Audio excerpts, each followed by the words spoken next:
Questo programma è offerto da Club di Più. Sei single? Club di Più è la tua opportunità di scelta.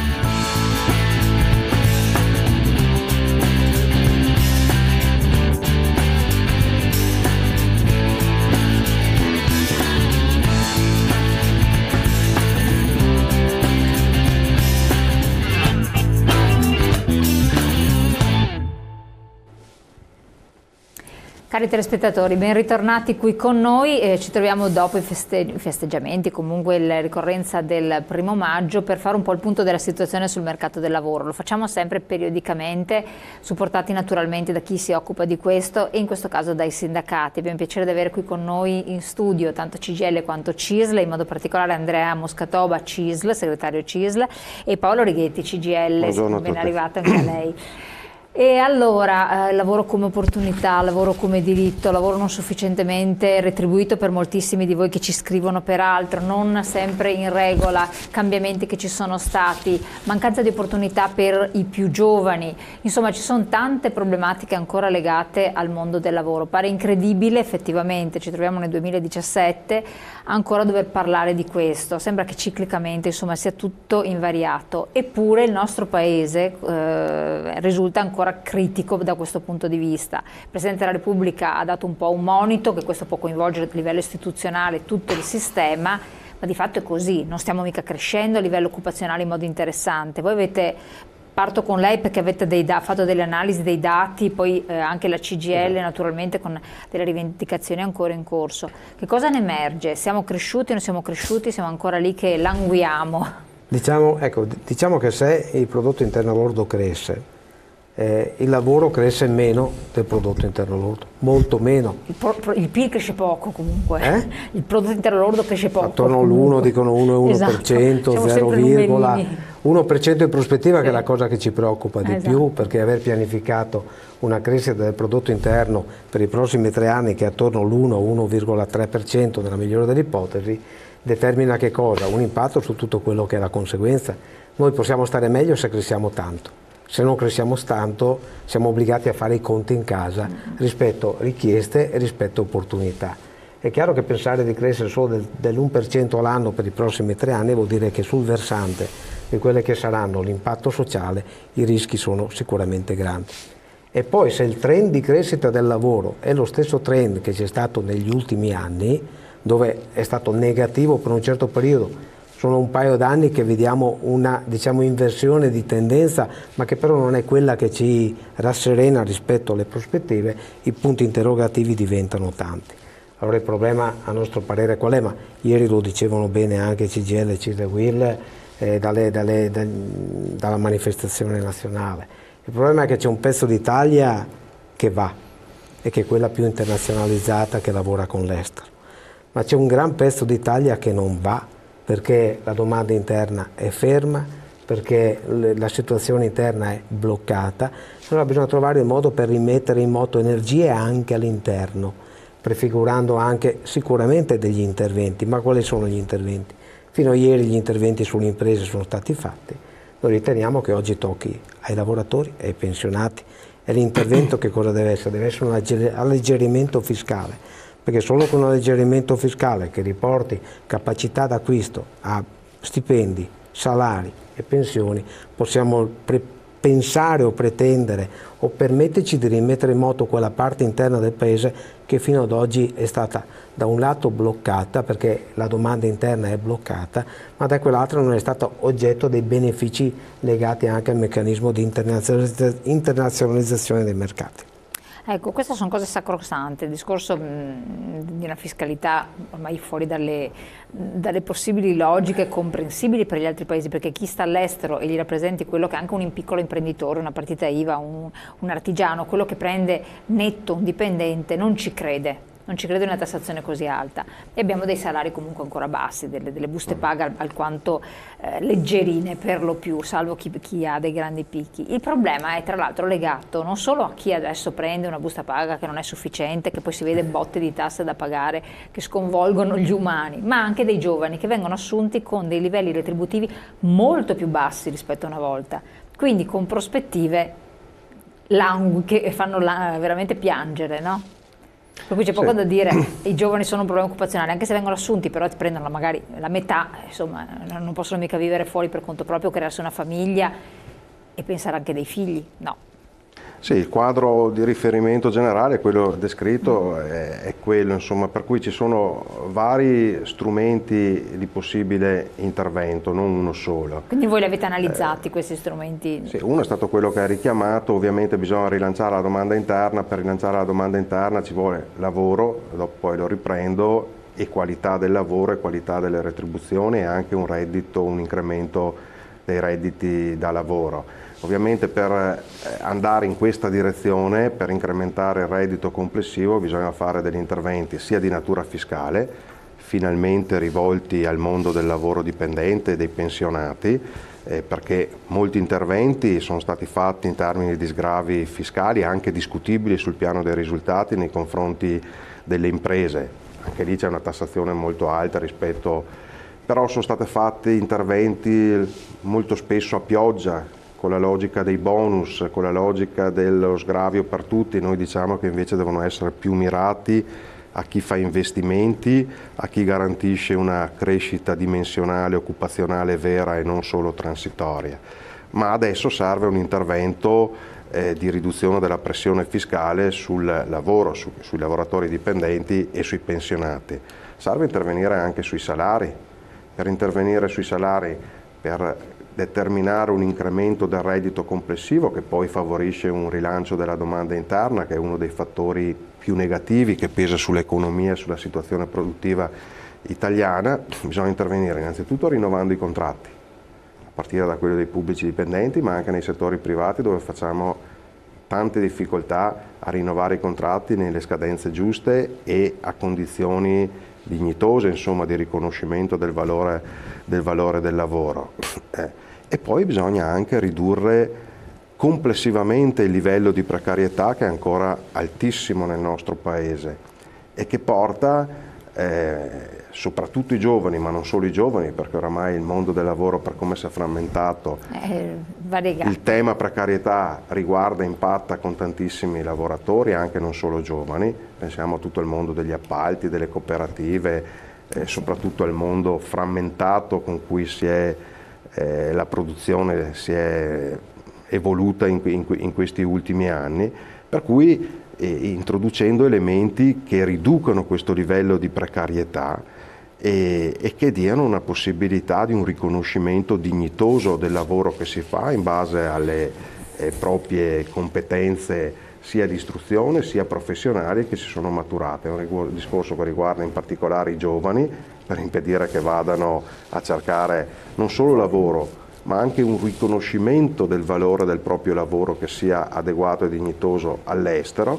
ma che riguarda anche tantissimi lavoratori che o hanno perso lavoro e fanno fatica a ritrovarlo o che lo ritrovano a condizioni purtroppo di forte precarietà.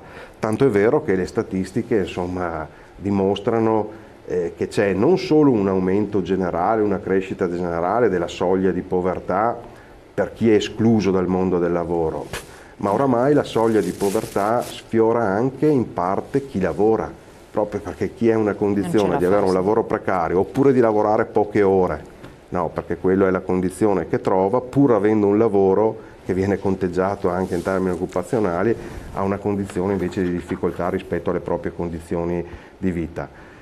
Però ovviamente queste sono questioni importanti, sono strumenti importanti su cui unitariamente chiediamo da tempo di intervenire. A monte di tutto ci sta la capacità di creare lavoro. E questa è l'altra questione importante. Perché se non si interviene su una capacità di rilancio economico, produttivo, di una logica anche di innovazione, di maggiore sostenibilità, è difficile che poi si creano le condizioni per garantire un miglioramento delle condizioni complessive di lavoro, retributive e normative. Insomma. Ecco Paolo, che ti ha detto una cosa importante che sembra quasi l'uovo di Colombo, però non si riescono a trovare, questo l'avete anche rilevato voi, degli investitori che possano dare queste nuove opportunità. Anzi, leggo un attimo il messaggio che è arrivato: il lavoro è un diritto solo sulla carta, in realtà da tempo non è così, però bisogna che certa gente abituata a posti sicuri statali si svegli, perché il mondo è cambiato ed era ovvio che così non poteva andare avanti.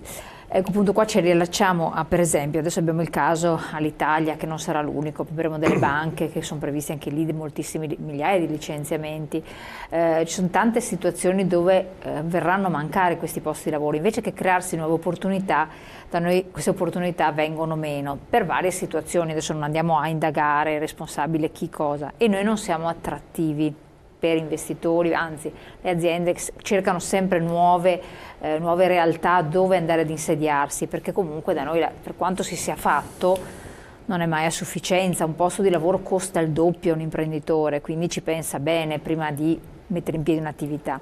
Voi avete suggerito, parto con lei, dopo chiedo anche al sindacato, oppure se a livello unitario, qualche cosa per essere più attrattivi, per creare quello che è l'elemento fondamentale, nuovi posti di lavoro? Le forme per diventare più attrattivi sono da un lato sicuramente gli incentivi, però abbiamo visto anche tante aziende che sono venute in Italia sulla scia degli incentivi, e quando gli incentivi sono scomparsi l'Italia è stata abbandonata, no? Il problema dell'attrattività del Paese è legato a una serie di dinamiche.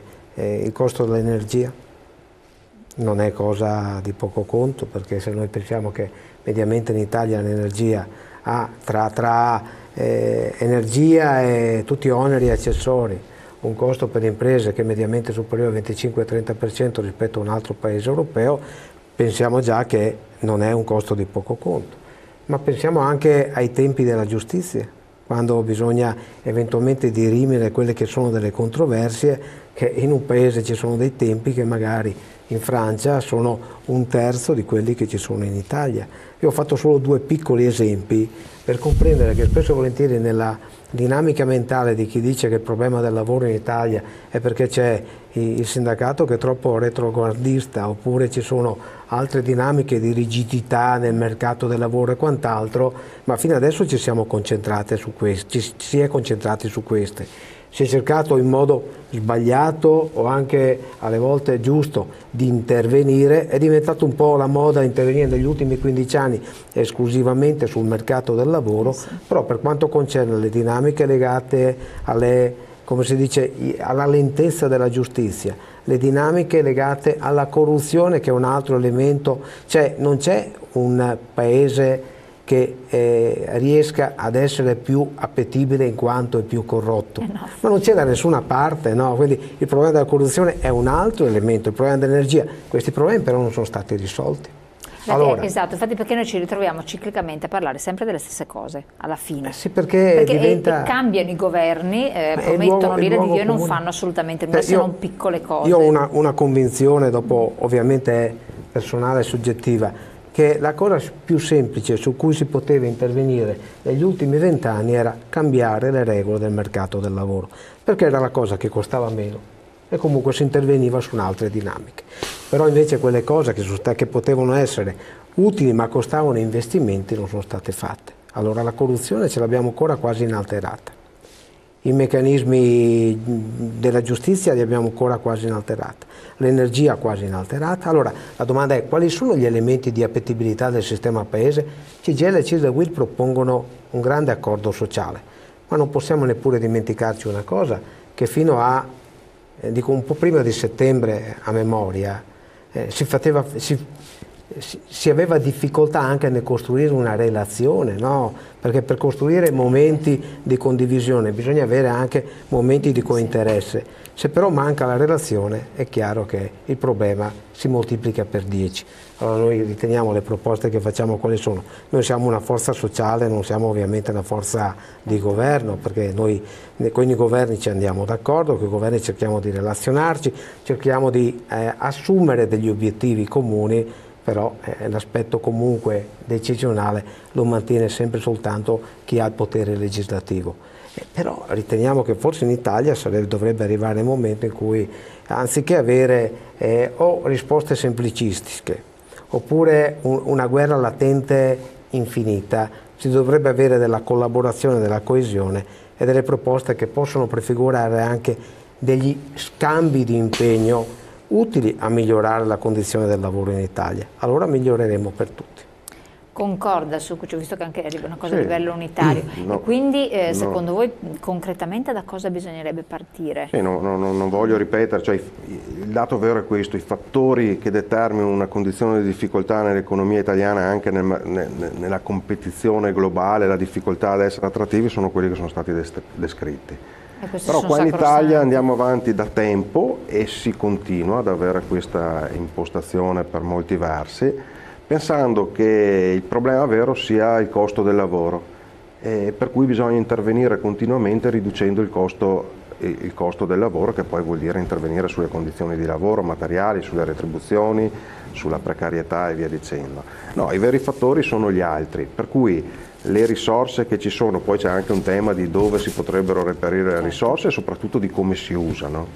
No, andrebbero finalizzate a un rilancio e all'incentivazione di investimenti che non siano a pioggia come molto spesso è successo, ma che siano mirati, lo dicevo prima, all'innovazione di processo e di prodotto, e che consentano di ritagliare nella competizione nel mercato globale una presenza che sia una presenza caratterizzata dalla qualità e non dalla riduzione del costo, perché la riduzione del costo, per quanto si persegua, non ci porterà mai a essere competitivi a altre situazioni che sono presenti purtroppo nel mondo. Invece l'esperienza stessa, anche se analizziamo il tessuto economico produttivo, dimostra che le aziende che si sono salvate di più e che si sono ritagliate uno spazio non solo di tenuta ma anche in qualche caso di sviluppo e di crescita, sono proprio le aziende che hanno investito in qualità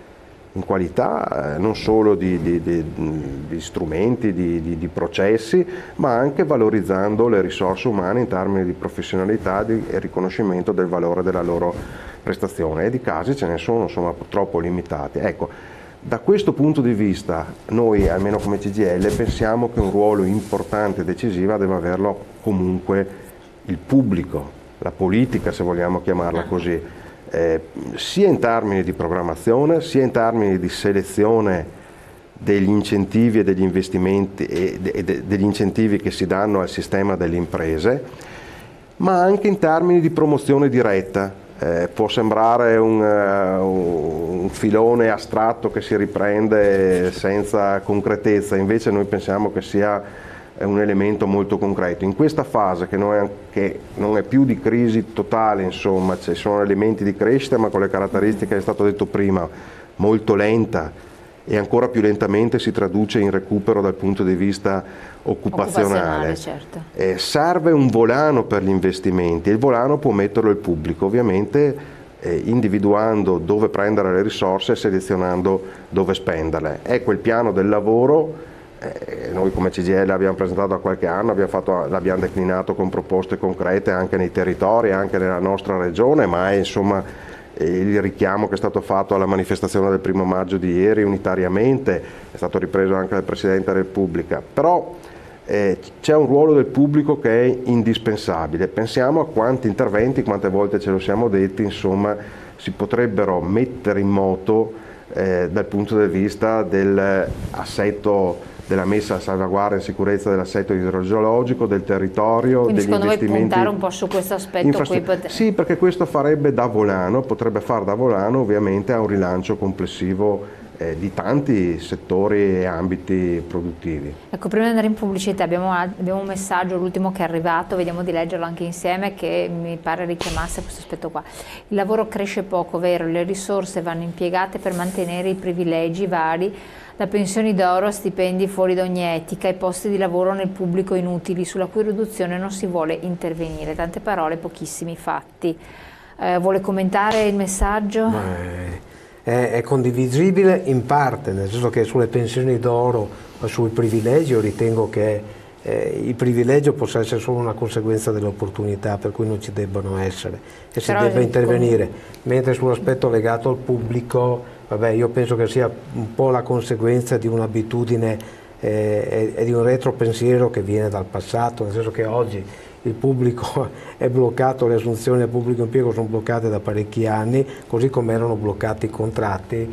Ci sono molte amministrazioni che purtroppo con il blocco dei turnover hanno forti difficoltà, e non dobbiamo mai dimenticarci che quando si ferma il pubblico si fermano i servizi, aumentano le burocrazie e diventa meno appetibile uno Stato in termini di investimenti.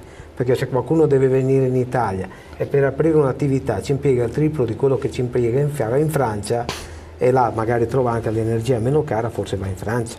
Beh, certo, comunque noi abbiamo un sistema molto farraginoso. Il pubblico, io faccio un esempio, zone del terremoto, dove si dice che bene o male c'è un rallentamento su tutti gli interventi, sì. Una banalità. Uno dei motivi anche legati al rallentamento sono l'incapacità degli uffici tecnici a riuscire ad adempiere a tutte quelle che sono le esigenze in termini di verifica. Però è anche allora vero questi che uffici sono tanti o sono pochi? Punto di domanda. Sì, però sono tutte queste cose qua, si sa che sono state create per giustificare dei posti, delle posizioni che altrimenti non avrebbero neanche luogo di esistere. Più semplifichi, meno persone servono, meno apparati, meno burocrazia serve, e quindi meno persone impiegate, dirigenze, quant'altro. Ma servono anche capacità, professionalità, soprattutto nei settori operativi. Il problema del pubblico è esattamente l'inverso. Oramai è da anni che il turnover è bloccato e ci sono settori importanti che vanno dagli ospedali, dalla sanità, che vanno agli uffici che sono stati richiamati. Sono intasati di cose inutili da fare. No, soprattutto dove ci sono i settori operativi a contatto col pubblico che forniscono servizi essenziali quotidianamente. C'è un calo degli organici e delle professionalità necessarie, e invece si ripete continuamente questo mantra dell'inutilità del lavoro pubblico, dello spreco. I sprechi ci sono, probabilmente in passato c'è state anche delle clientele, vanno individuate, combattute e tagliate. No. Però un pubblico efficiente è indispensabile invece per garantire i servizi essenziali alla popolazione, ma per garantire anche le risposte al sistema produttivo, al sistema delle imprese. Ragioniamo invece, che spesso si fa poco, sui tanti esiti negativi dei processi di privatizzazione che hanno riguardato anche grandi imprese, grandi settori dei servizi in Italia, o guardiamo anche agli esiti che hanno dato i tanti progetti di finanza che hanno caratterizzato strutture importanti in Italia, ma anche qua nel nostro Veneto, che purtroppo adesso pesano nel presente e anche per le generazioni future in termini di rischi che sono stati accollati interamente alla collettività e che ricadono interamente alla collettività. I profitti invece sono stati garantiti ai privati che partecipavano a questo meccanismo, almeno per come sono stati fatti e gestiti fino ad ora. Insomma, chiarissimo, no, chiarissimo. Torniamo a parlare di questi temi e anche altre questioni, poi ce ne andremo anche al discorso del voucher, vedremo i vari punti di vista, dopo la pubblicità tra poco.